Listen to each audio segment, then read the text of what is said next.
It is the end of the 19th century, and the location is the port of Liverpool, England, one of the hubs of global commerce and, some sailors say, the best port in the world. Ships from Oulu, loaded with tar barrels and timber, arrive here from stormy seas. In large ports like Liverpool, tar was mostly used for ship maintenance. The wooden parts and the ropes were treated with tar and pitch to keep them in the best possible shape. Some of the tar cargo was also shipped to destinations all around the world. Depending on the weather, the trip from Oulu to Liverpool could take from 1 week to almost 2 months. The maiden voyage of the frigate Toivo took no less than 47 days. Toivo arrived in Liverpool on the 4th of December 1871. The home port, Oulu, was telegraphed right away.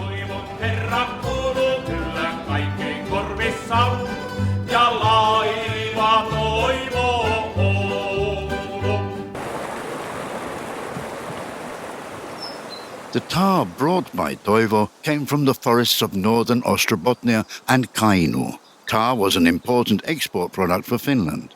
Towards the end of the 19th century, its production areas moved northward. As producing tar was not prone to frost, as arable farming was, northern farmers especially began focusing on tar. Tar was poured into barrels of 125 litres, an amount known as the Rostock measure. The barrels were then loaded onto riverboats for transportation. One tar boat could hold almost 30 barrels. A crew of 2 to 3 people took the tar down the river to Oulu, which they would reach in approximately 3 weeks. The Oulujoki River was a natural tar transportation route from Kainuu. But before reaching the river, the boats had to be rowed across the sometimes rough Lake Oulujärvi. Smaller volumes of tar were also transported on Iijoki River further north. To make the journey easier, rocks were removed from the most dangerous rapids, and 2 channels, Ämmäkoski and Koivukoski, were built near Kajaani in 1847. The most dangerous rapids were manned by rafters employed by the state. In addition to their salary, they were paid by each tar boat rower. The rafters were on constant standby to guide the boats, even during the night. They helped the tar boats cross the hazardous points of the river safely, using special long paddles. Men of the Lamminaho house, for example, worked as rafters for many generations.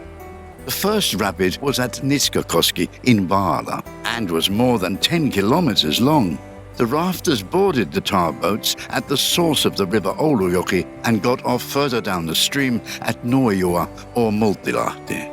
Next up was the Ahmakoski Rapid, which was the shortest but still difficult.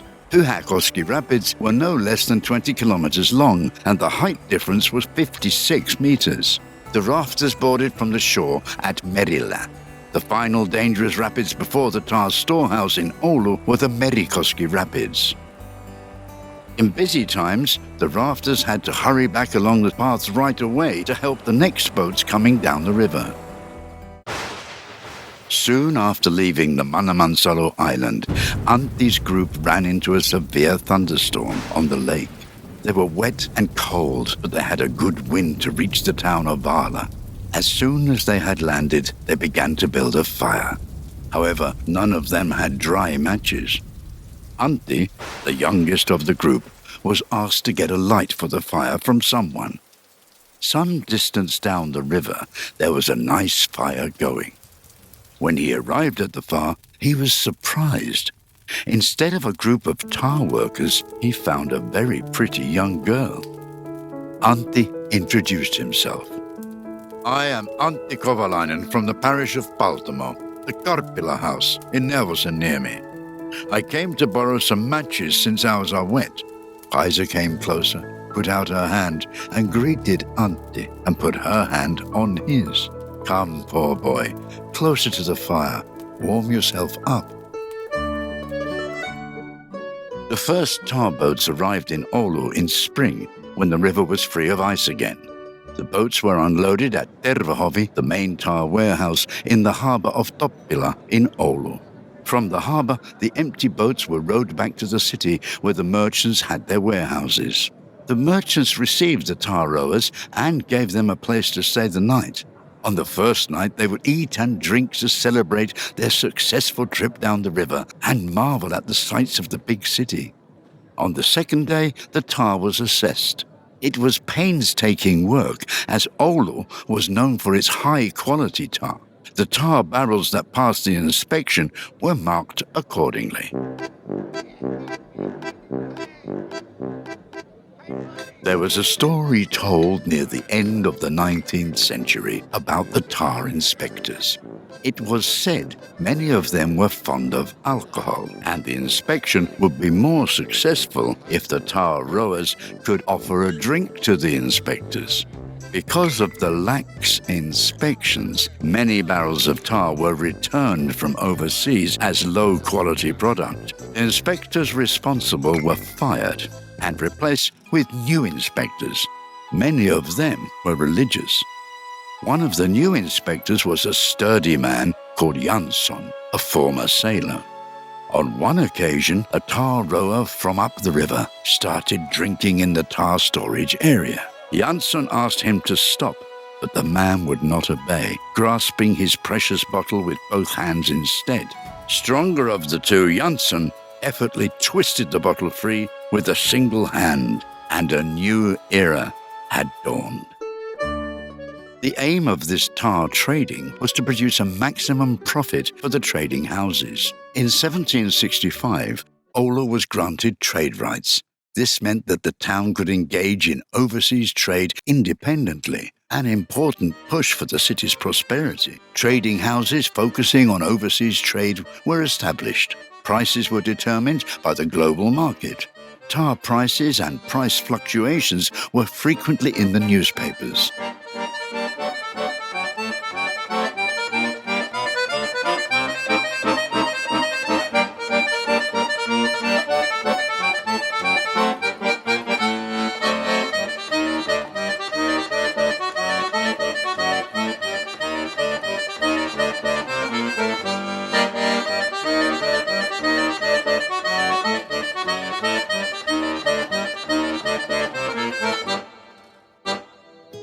In the second half of the 19th century, Oulu was one of the biggest tar exporters in the world.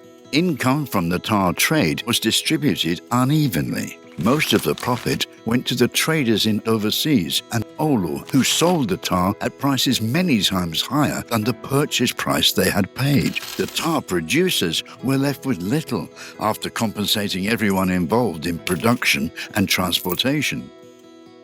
Tar boat rowers and what they brought with them from the city were eagerly awaited back home. The return journey took much longer than going down the river. The boats had to be towed upstream along the shores of the river, where tow paths were built of rocks. In the most difficult places, the boats had to be pulled along by horses. There were many boats going up the river, so the horse owners earned extra income helping them. In the 1860s, the northern parts of Lake Oulujärvi were notorious for pirates from the village of Kives. They were idle young men who had lost their jobs. A small ironworks was built in the village of Kives. When it ceased operation, many young men were left without work, and some of the men turned to crime. They stole from granaries and ambushed tar boats, robbing the rowers of their property. Attempts made to catch the villains were unsuccessful. According to a legend, the young men had the sympathy of the people of their own village because they distributed the grain they looted from the farmers to the villagers, who had in turn suffered years of crop failure. The leader of the group, one Juho Mullari, was eventually caught after a few years of thieving and robbing. He was sentenced to 9 pairs of whippings in a court in Paltamo. However, even the punishment did not end the banditry. Some of the men were imprisoned, but the others continued their life of crime. Towards the end of the century, steel-hulled ships replaced the old wooden sail ships. As a result, the demand for tar went down, and also its production. The Great Fire of Tervahovi, the biggest tar storehouse in Oulu in 1901, marks the end of the golden age of tar export. Moreover, a railroad from Oulu to Kajaani was opened in 1904, making the role of the river less important. The role of tar as an important international commodity has a long history. It left behind tens of thousands of tar kiln remains in Finnish forests, standing out as low, round depressions in the landscape. The builders of the tar kilns never knew that they had played a role in internationalization, world trade, and globalization. Maybe our Western culture would not have spread so far and wide without the tar that kept the ships sailing. Would the world be a different place today without the tar that was produced here?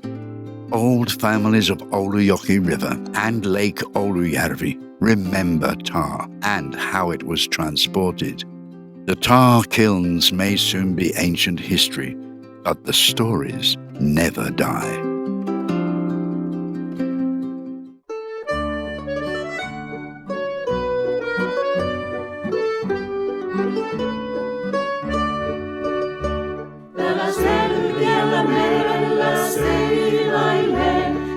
Iso Oululaiva, eikä tällä näy, ei puita eikä maita, vaan